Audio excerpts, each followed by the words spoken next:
आपका स्वागत है वापस हमारे यूट्यूब चैनल BW वाला पर। तो आज हम क्या पढ़ेंगे, हमारे यूट्यूब चैनल का नाम है इसको मिटाते हैं, इससे ज़्यादा बड़ा हो गया।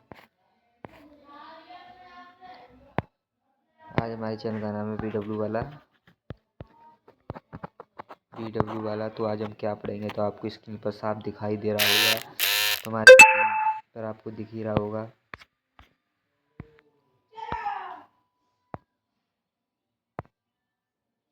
तो आपको स्क्रीन पर दिख ही रहा होगा, जैसे लिखा है स्क्रीन पर हिंदी सरल, हिंदी में पढ़ाया जाएगा सरल भाषा में। ओके गाइस, आपको दिख रहा है हिंदी में पढ़ाया जाएगा सरल भाषा में। Biology MCQ, cell biology MCQ हो गए। सेल मतलब कोशिका विज्ञान, सेल बायोलॉजी MCQ हिंदी सामान्य विज्ञान प्रश्नोत्तरी हो गया। नीट के लिए मोस्ट इम्पोर्टेंट क्वेश्चन है। आप हमारे व्हाट्सएप जो उनको ग्रुप कर लें। हो गया, हमारा नंबर है 9557 94 32 84 84। तो ऐसे हमारे व्हाट्सएप नंबर, आप इसको ज्वाइन कर लें। तो हम चलते हैं अपने क्वेश्चन की तरफ। तो हमारा फर्स्ट क्वेश्चन है, जैसे इसमें दिया गया आपको 129 cell biology MCQ general science practice multiple choice question answer in Hindi दोनों संग दिए गए हैं। तो इसमें आपको क्या दिया गया है, फर्स्ट क्वेश्चन देखते हैं। हमारा फर्स्ट क्वेश्चन है हमारा, निम्नलिखित में से किसे कोशिका के अंदर का कोशिका माना जाता है। जैसे कोशिका है, इसके अंदर भी एक कोशिका होती है, उसे किस नाम से पुकारते हैं। Ribosome, chloroplast, lysosome, Golgi. आप बताइए किस नाम से पुकारते हैं। तो मेरा राइट आंसर जाएगा क्लोरोप्लास्ट के तरफ। आप बता सकते हैं क्या होगा। तो हम इसकी एक्सप्लेनेशन देखते हैं, क्या ये सही है, मैंने सही किया है। तो देखते हैं हम इसको। हाँ, राइट आंसर भी क्लोरोप्लास्ट। तो हम पढ़ते हैं क्या दिया गया। माइटोकॉन्ड्रिया और क्लोरोप्लास्ट दोनों के पास खुद का अपना DNA, राइबोसोम, कुछ प्रोटीन होते हैं। इन जीवों का विकास तब हुआ था जब शुरुआती यूकेरियोटिक कुछ जीवाणु बैंगनी जीवाणु कैटिसा परिवार के जीवाणु से घिरा हुआ था, और इनमें से एक जीवाणु में कोशिकीय श्वसन और ATP बनाने की क्षमता थी, जहाँ अन्य प्रकाश संश्लेषण करने की क्षमता थी। जो कोशिका सहजीवी संबंध में रहते थे और बाद में जो जीवों में परिवर्तन हो गए, अतः यह सहजीवी सिद्धांत था। ओके गाइस, आपको क्वेश्चन का आंसर भी मालूम पड़ गया होगा और एक्सप्लेनेशन भी मिल गया होगा इस आंसर का। तो आज हमारी वीडियो बनी रही है, आपको सारी चीज़ बताई जाएंगी नंबर से, क्वेश्चन का आंसर भी और उनका विस्तार कैसे क्या हुआ था। वो क्या है, तो आपको इसका आंसर मालूम पड़ेगा। सेकंड क्वेश्चन की तरफ चलते हैं। हमारा सेकंड क्वेश्चन है, केंद्र के अलावा कौन से कोशिकाओं में DNA पाया जाता है। जो केंद्र के अलावा कौन सा केंद्रक DNA में पाया जाता है, मतलब कोशिका कौन सा कोशिकांग है जो DNA पाया जाता है। जैसे सेंट्रियोल, माइटोकॉन्ड्रिया, गोल्गी, लाइसोसोम। आपने अगर पिछला क्वेश्चन ध्यान से पढ़ा होगा तो आपको क्वेश्चन अपने आप पता चल गया होगा। तो हम मेरा राइट आंसर जाएगा ज़्यादा बड़ा हो गया। मेरा राइट आंसर जाएगा बी की तरफ। फिर से एक बार फिर मैं बी को लॉक करूँगा। आप बताइए आप क्या लॉक करना चाहेंगे। तो हम इसका आंसर देखते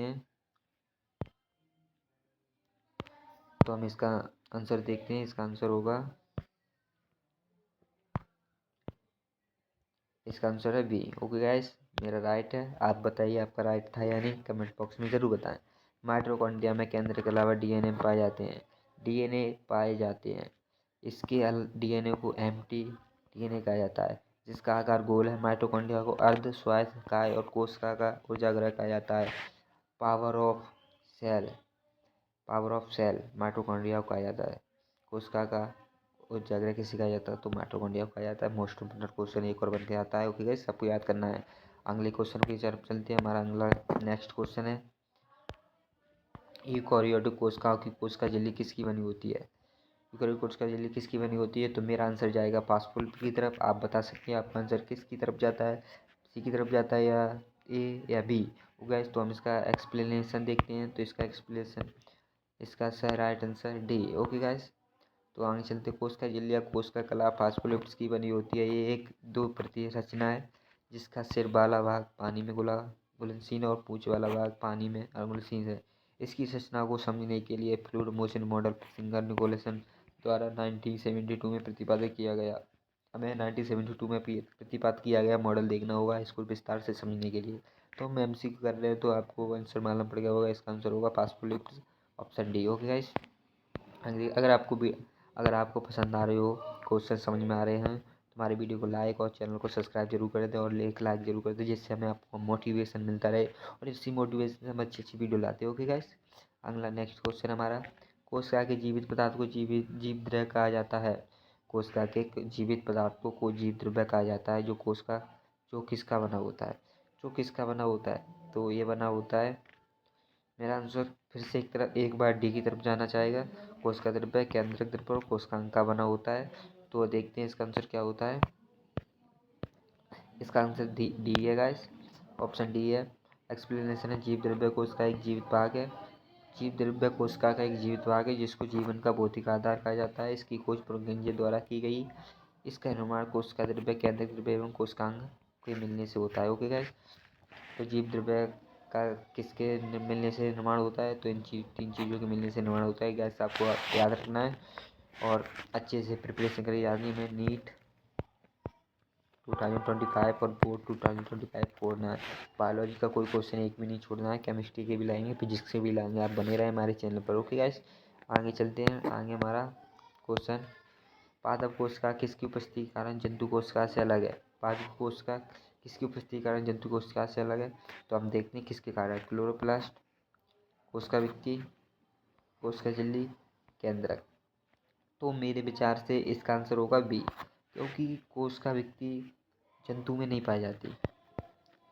कोशिका भित्ति जंतु में नहीं पाई जाती, पादप में पाई जाती है। ये गलत मेरे हिसाब से राइट होगा या गलत होगा, देखते हैं। इसका ऑप्शन बी राइट है, वैसे ए राइट है। हाँ, ए राइट। पादप और जंतु कोशिकाएं भिन्न पहलुओं में होती हैं, जिनसे कुछ पहलू नीचे दिए गए हैं। जैसे आकार में अलग अलग होते हैं। संचित भोजन की उपस्थिति के कारण अलग अलग होते हैं। कोशिका भित्ति की उपस्थिति के कारण उपस्थित होते हैं।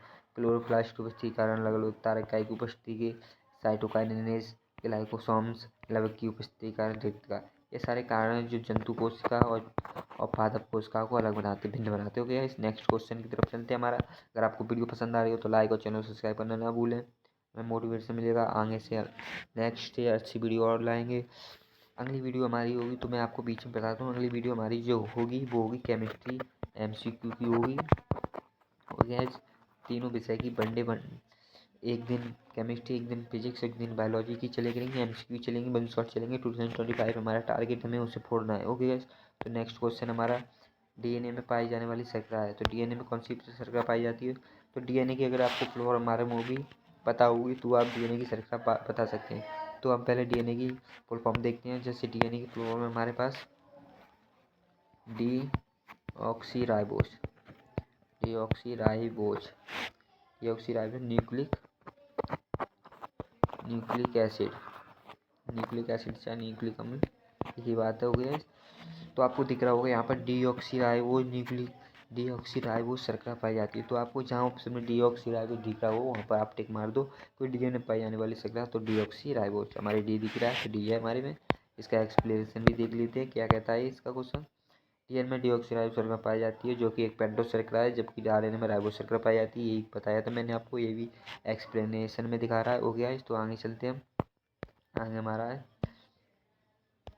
अगला क्वेश्चन है, प्रोटीन संश्लेषण में निम्नलिखित में से कौन सा कोशिकांग सबसे महत्वपूर्ण भूमिका निभाता है।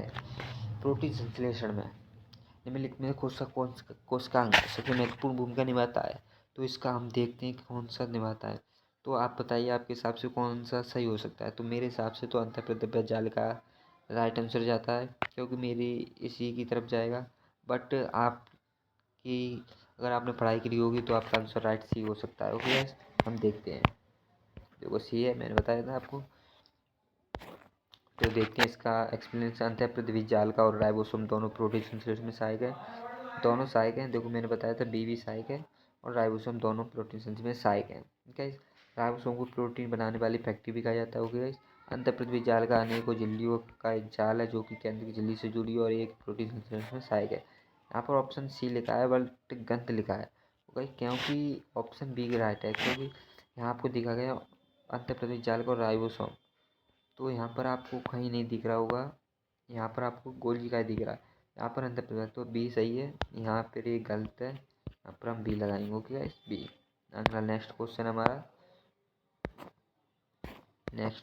किस कोशिकांग को आत्महत्या की थैली कहा जाता है? तो इसका सिंपल सा जवाब है, अगर आपने कंसंट्रेट से भी पढ़ा होगा ये चैप्टर तो आपको मालूम पड़ जाएगा। तो इसका राइट आंसर जाएगा ए की तरफ। लाइसोसोम को आत्महत्या की थैली कहा जाता है। इसका एक्सप्लेनेशन देखते हैं हम क्या कहता है। लाइसोसोम कोशिका का एक कोशिकांग है। इनमें पाचन करवाने वाले अपघटीय एंजाइम होते हैं जो कि अम्लीय प्रकृति के होते हैं। इनका कार्य हानिकारक अणुओं और बाहर से आए हुए जीवाणु को नष्ट करना है। कभी कभी इस थैली के फटने के कारण पूरा कोशिका की मृत्यु हो जाती है, इसलिए लाइसोसोम को कोशिका की आत्महत्या थैली कहा जाता है, क्योंकि कभी कभी अपने आप को नष्ट कर देते हैं, इसलिए इन्हें आत्महत्या की थैली भी कहा जाता है। ओके गाइस, अगला नेक्स्ट क्वेश्चन है हमारा नेक्स्ट क्वेश्चन क्या है गाइस? तो नेक्स्ट क्वेश्चन है कोशिका में राइबोसोम की अनुपस्थिति में निम्नलिखित में से कौन सा कार्य नहीं होता? अगर कोशिका में राइबोसोम नहीं होगा तो कौन सा कार्य नहीं होगा? तो हमारा कौन सा कार्य नहीं होगा? तो हमारा प्रोटीन संश्लेषण कार्य नहीं होगा। ओके गाइस, तो हम एक्सप्लेनेशन देखते हैं।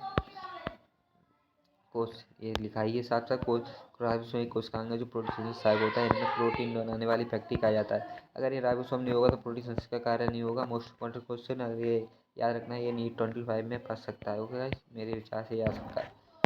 ओके गाइस, अगला नेक्स्ट क्वेश्चन है। नेक्स्ट तो कोश की टोटिपोटेंसी का मतलब है। नीट कोश की टोटिपोटेंसी का मतलब, तो इसका आंसर देखते हैं हम। एक्सप्लेनेशन देखते हैं। सी आंसर है सी, क्वेश्चन आंसर सी। एक कोशिका से पूरे जीवन के निर्माण की प्रक्रिया को कोश की टोटिपोटेंसी कहा जाता है। तो इसकी परिभाषा है, कोश की टोटिपोटेंसी क्या है, किसे कहा जाता है? तो इसकी परिभाषा ये, कोशिका से पूरे जीव के निर्माण की प्रक्रिया को टोटिपोटेंसी कहा जाता है। जैसे ये एक बिच्छू है, इसके वंश की निर्माण उत्पत्ति होगी तो इसे टोटिपोटेंसी कहा जाएगा। ओके गाइस, पादप की एक कोश के पूर्ण पौधों को बना सकती है, इसलिए पादप कोश की टोटिपोटेंसी कहा जाता है। ओके गाइस, आगे चलते हैं। हमारा नेक्स्ट क्वेश्चन, आज की वीडियो में इतना ही गाइस, क्योंकि इतनी क्वेश्चन 10 क्वेश्चन आज की वीडियो में। ओके गाइस, तो अगर आपको वीडियो पसंद आई हो, अगर अच्छी लगी हो, कुछ भी समझ में आया हो, तो आप चैनल को सब्सक्राइब जरूर करें। ओके गाइस, हम यही चाहेंगे, अगर आप चैनल को सब्सक्राइब और लाइक करेंगे और शेयर करेंगे तो हमें मोटिवेशन मिलेगा, तो हम इससे अच्छी वीडियो और लाएंगे, ज़्यादा लाएंगे। ओके गाइस, तो आज की वीडियो में इतना ही। अगली वीडियो में फिर मिलते हैं। ओके गाइस, तब तक वीडियो को देखते रहिए। Thanks for watching.